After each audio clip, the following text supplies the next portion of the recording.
In the days of the post-Empire Jedi Order, the new Jedi had to be creative. There was very little knowledge available about what a Jedi should be outside of their core tenets. This gave rise to some of the most unorthodox types of Jedi ever seen in Star Wars lore, who all find their own path in the realms of combat. In that pursuit, today we wanted to analyze a particularly deadly Jedi with one of the most unconventional fighting styles ever seen. And that person would be Mara Jade Skywalker. Mara Jade is very prominent within the extended universe chronology. She began her journey as Luke's assassin, and then eventually became his wife. But it was her unique variety of training that made her such a special Jedi in Luke Skywalker's new Jedi Praxium. She was formerly one of the Emperor's hands, trained directly by Darth Sidious himself. And later, she would complete her training under Luke and Kyle Katarn, resulting in a strange but an effective combat form that sets her apart from almost any other Force wielder. Although Luke's Jedi were strapped for information, luckily we are not. The Legends timeline may have concluded years ago, but it continues to yield its secrets, which we aim to bring you with every upload. If you enjoy this video and want to learn more about the esoteric corners of a galaxy far, far away, then be sure to reach out and crush that subscribe button. Then you too can become a lore junkie and get your daily fix of Star Wars Legends knowledge. Now my friends, let's begin. Mara Jade's story and her training began on Coruscant, when she was given directly to the Emperor by her parents at a very young age. Mara Jade grew up within the Imperial Palace, and as soon as she could walk and talk, she was already being given training in the Force as a deadly weapon. The Emperor had her training alongside his royal guards. The guards were some of the most deadly fighters in the galaxy in this era. Their intense combat training made them comparable to Jedi Knights, despite many of them not being Force sensitive. By the age of 14, Mara was specialized in covert espionage, spying, as well as assassination. As a test by the Emperor, she once attended an Imperial party disguised as a guest, and then slipped away into Grand Moff Tarkin's personal quarters, retrieving classified files from his safe. In the process, she managed to quietly dispatch a few guard droids with her slicing skills. This event impressed Palpatine enough to appoint her directly as the Emperor's hand, which made her his personal agent. Unbeknownst to Mara Jade though, there were many Emperor's hands, but each of them thought that they were the only one. This was by design, so that they would believe that they were special to the Emperor, and would do everything they could to please him. But of all of the hands, Mara Jade was his favorite, simply because of how exceptional she was at her job. Because of this, Palpatine spoiled her, and lavished her with gifts to make her more loving and ultimately dependent on him. And then he did something even more rare. He would personally give her training in the dark side, but her utilization of it was a bit more low-key. Mara Jade was never taught deep Sith secrets, but was able to harness the Force within her body to carry it beyond natural limits. And soon enough, she constructed her own amethyst-bladed lightsaber, and was taught the art of lightsaber combat. Considering the fact that her primary job was as a spy though, she rarely entered a battle with her lightsaber unless it was absolutely necessary. Mara's main weapons were information gathering, sabotage, and the occasional blaster. She would work to root out rebel cells, and even kill Imperial officials when Palpatine demanded it. Mara carried out Palpatine's will on numerous worlds, eliminating corrupt Imperial officers, traitors, and others who he deemed deserving of death or judgment. In one of Mara Jade's many missions, she managed to prove a Moff guilty of treason. He had been skimming off the top of the collected taxes, and had stolen several priceless pieces of art that belonged to the Empire. Upon bringing her findings to the Emperor, the Moff was executed on her word alone. Mara Jade was so effective in stealth that Palpatine would even have her spy on Lord Vader, and report on his apprentice's dealings. Of all of the Emperor's hands, Darth Vader despised Mara Jade the most, and it wasn't even close. She truly believed that she was something special, and even though Vader knew that she wasn't, he wasn't allowed to show her. She often acted smugly towards Vader, and tried to undermine him in every turn in front of Palpatine. The Emperor found their rivalry amusing, and allowed it to continue on simply for his own entertainment. Palpatine knew that Mara Jade had no chance of replacing Vader, but allowed her to act arrogantly towards him so that it would incentivize Vader to outperform her. To rub salt in this wound, Palpatine even allowed Mara Jade to be present when the Emperor disciplined Lord Vader. There was even a time when he took one of Darth Vader's cybernetic arms following the destruction of the Death Star, and Mara Jade saw it. But Mara Jade's information gathering skills would eventually prove useful to even Vader when she tracked down one of the most elusive Jedi survivors, the Dark Woman, Anya Kuro. Although Jade insisted on killing the Dark Woman herself, Vader accurately pointed out that she stood no chance against such a powerful Jedi. Palpatine ultimately ruled that Vader should go since he had far more experience, but he also wanted to ensure that Mara Jade stayed alive. He had much more important missions for her. When she was spying on Vader, she came to learn that he was obsessed with finding a boy and a rebel by the name of Luke Skywalker. She had already been tasked with finding the rebels responsible for the Death Star's destruction, which led her directly to Luke. But what she could not figure out was not only Vader's obsession with him, but the strange conflict that she sensed within the Dark Lord.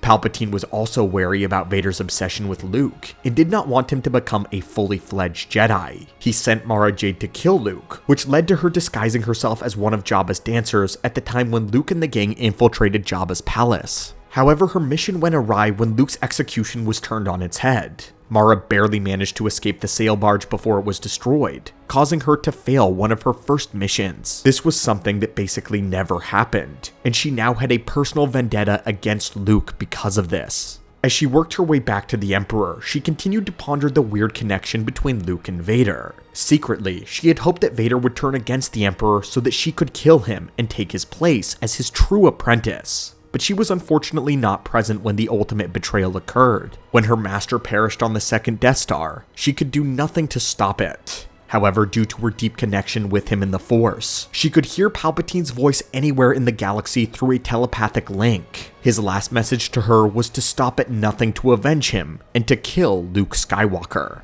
But both the message and the feeling of the Emperor's death in the Force was just too much for her, and she ended up closing herself up to the Force from the pain. This decision was magnified after her loss to Lady Lumiya on Endor, which cost her her first lightsaber. For many years, she would work with a smuggler lord by the name of Talon, but during the Thrawn crisis, she would find herself in the crossfire between Thrawn and the New Republic, which put Luke back in her crosshairs as well. With a renewed desire for vengeance, she once again attempted to kill the Jedi. However, with Thrawn threatening the smugglers and her new way of life, she hesitantly teamed up with Luke in order to stop the Chiss. Over the course of their tense alliance, she gained a begrudging respect for the Jedi, especially once the two worked together to put down the mad dark Jedi Joruus C'baoth. As the years went on, Mara continued to work with Talon, and the smugglers and the Jedi would even work together. With prodding from Luke, Mara Jade would eventually join his academy to complete her training in the Force and to regain her abilities. Mara Jade was a rare student, as she was on and off again, sometimes training under Luke and later receiving formal training from Kyle Katarn. But eventually, a romance budded between the two of them, and they were forced to admit their feelings for one another. Luke and Mara Jade would get married, and she would officially join the new Jedi Order, later becoming a member of the Jedi High Council. By then, Mara Jade had become an excellent fighter with a vast array of skills and abilities. She was the ultimate Swiss Army knife, with skills in tech slicing, mechanics, piloting, espionage, and of course, a master of disguise. Upon reading an old Jedi text, Luke would later comment that if he were to bring back the old classifications of Guardian, Consular, and Sentinel, Mara Jade would excel as a Jedi Sentinel. Ironically, the class of Jedi that Palpatine feared the most. They did the same sorts of things, combining knowledge in the Force with practical civilian skills. But when she actually entered the ring with an opponent, they were in store for a shocking display of physical proficiency and one of the most unique fighters in all of the lore. Her style was this, combining her athletics, martial arts, street fighting, Force abilities, and lightsaber combat to become a literal living weapon. This was aided by her specialized danger sense and enhanced reaction time.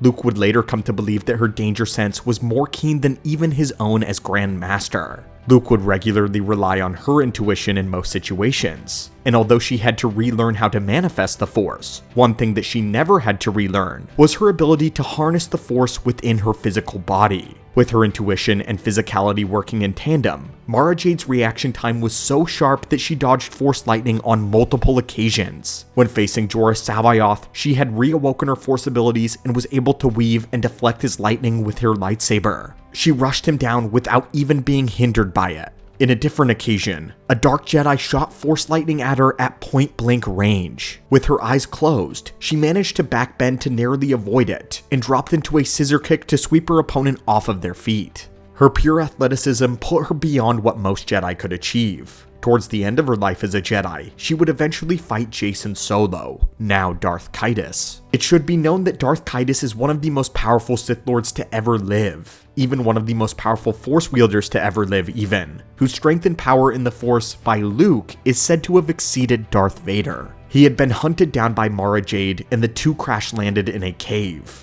Caedus sustained some injuries, but he was able to fight efficiently. But despite his mastery in the Force, which by this point eclipsed Mara Jade's, Mara was still able to keep pace with him. She was so quick that even his titanic power in the Force was not able to get him away from her, and he was stressed in their duel. Her physicality extended to her damage resistance as well. Multiple times Jacen would fling her against the cave wall, but each time she got back up and doggedly came at him without ever giving him a break. Eventually, he had to rely on trickery, using illusions to actually defeat her. Darth Caedus was afraid of the power of Mara Jade. In another duel with Lumiya, Mara Jade would use Force Valor to the point where she overpowered Lumiya despite her being a cyborg with armor modeled after Lord Vader's. Mara sprang horizontally from a crouch and cannoned into Lumiya's legs with all of the power that she could muster from the Force. She hit solid durasteel. Blood flooded her mouth, but she couldn't feel a thing. Not yet. Clinging to Lumiya's knees with one arm, denying her the space to swing the whip, she brought her down like a felled tree before smashing her head into the woman's face. It should be known that Lumiya's faceplate was also armored, and this action cut Mara's forehead. But despite the pain, she pushed through and continued to grapple with the Dark Lady. In a final impressive display at her pain tolerance, at one point Mara Jade would use Force Lightning for the first time, and even though her body erupted into pain and muscle tremors, she powered through it to unleash Force Lightning and to blast her enemy away. Interestingly, even as a Jedi Master, Mara continued to carry around a blaster pistol, and would sometimes use it in tandem with her lightsaber. She did this throughout the Yuzhong Vong War to surprise enemies and to catch them off guard, and even used this same style against Lumiya. Because Mara grew up as an assassin first, the idea of honorability in Jedi combat was a foreign concept to her. Mara Jade functioned in the way that she got the job done. She was not above trickery and fighting dirty either. Confident in her hand-to-hand combat, she would sometimes deactivate her lightsaber to prompt her enemies to charge at her and to close the gap. She would then disarm them and beat them down with her martial prowess, and if the situation called for it, reactivate her lightsaber and execute them dishonorably. She was known to use the Force in very subtle ways in combat, using the Force to even trip her enemies. When facing Lumiya the second time, Mara would use telekinesis to slow Lumiya's whip long enough for her to leap out of the way, and rather than use Force pushes to hurl people back, the pushes were more compact and acted like a telekinetic punch. Whenever she ripped off a Force push, it would break stone, crush bones, and drive the breath out of her enemies. But by and large, Mara Jade would focus her Force powers internally, aiding her shockingly ruthless art of fighting. She would use Tutaminis and had deflected blaster bolts and shots using Force abilities. Her mastery over her body made it so not even Jacen Solo could influence it. In their duel, he attempted to shock her spine in order to paralyze her, but she detected the attempt and parried it aside with the Force. She was not above using the rare abilities such as Morchiro either, to slow down her breathing and vitals if it helped preserve her life in survival situations, or even if it allowed her to remain hidden. All in all, Mara Jade Skywalker was an absolute beast, and the Clone Wars era Jedi would have hated the way that she fought. She is absolutely one of the strangest Jedi in terms of how they fight and what lightsaber techniques they use. Interestingly though, she trained with both Sith and Jedi, but it was her life as a smuggler that would inform her in a fighting style the most. Mara Jade's approach to the Force and to the lightsaber is very unique. Rather than acknowledging the spiritual aspect of a Jedi's life, she perceived these gifts the same way that a burglar would view tools in a lock-picking set. Each ability or weapon has its function for a variety of purposes, and none of them are mutually exclusive to Jedi, Sith, light, or dark.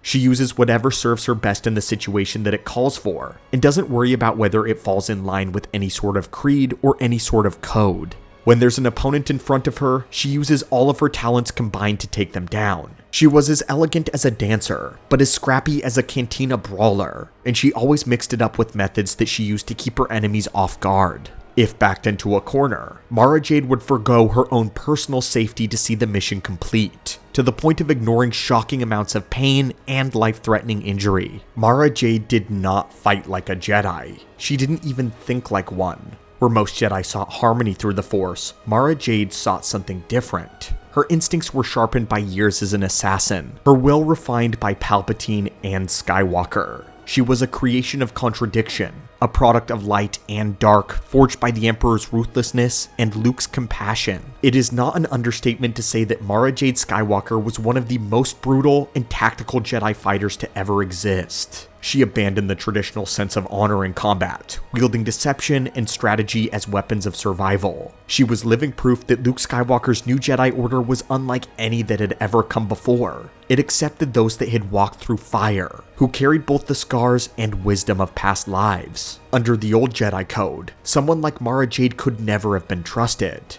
But under Luke's order, she became one of the most respected Jedi Masters. What made her especially dangerous was that she didn't fight with the restraint expected from a Jedi Master. When she drew her lightsaber, she held nothing back. To Sith like Darth Caedus and Lumiya, this was disorienting, even terrifying. They were used to Jedi who hesitated, who measured every strike, who sought balance between power and mercy. But Mara sought victory. She didn't temper her blows or her tactics. When she pushed herself, she unleashed everything she had. Her sensitivity, her assassin's cunning, her speed and precision with no hesitation. For opponents accustomed to Luke Skywalker's calm restraint, this was shock.